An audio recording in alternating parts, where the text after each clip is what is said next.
今天我们用一个柠檬还有排骨来做一个特别适合夏天吃的菜，口感酸甜，特别开胃。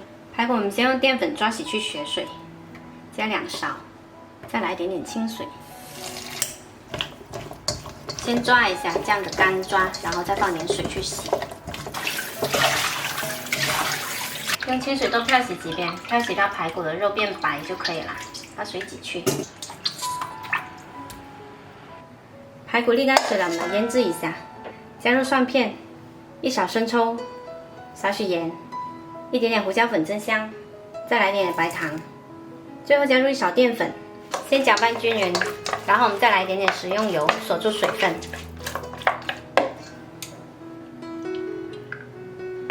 再次拌匀，腌制20分钟。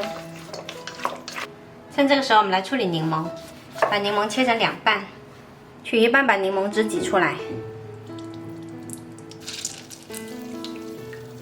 然后再加入小半碗清水，一点点白糖，少许盐，1小勺淀粉，然后搅匀。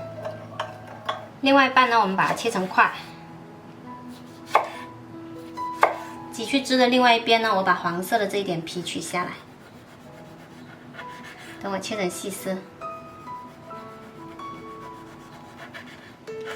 切个2、3片就好，尽量切细一些。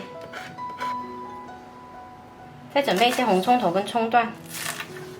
接着我们来起锅热油，油温6成热的时候，把排骨放进来炸。腌制的蒜片呢就不要放进来了。我们用小火来炸，炸到排骨呢表面金黄色就可以啦。排骨炸好了，先夹出来放着备用。重新起锅热油，把红葱头跟葱段呢放进来爆香。爆出香味了之后呢，把我们的柠檬水倒进来，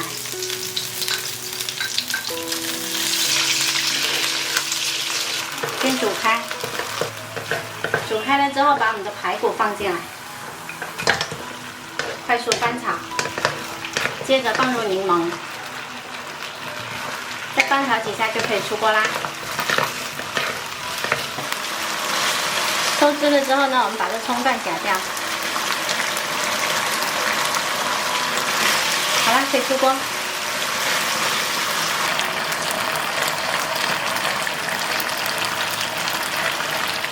我们这道柠檬排骨呢，柠檬的酸甜盖住了排骨的油腻，吃起来超过瘾，特别酸甜开胃，很适合夏天吃的一道菜。喜欢的朋友可以试一下哦。我是小坏，喜欢我的视频记得关注我哦。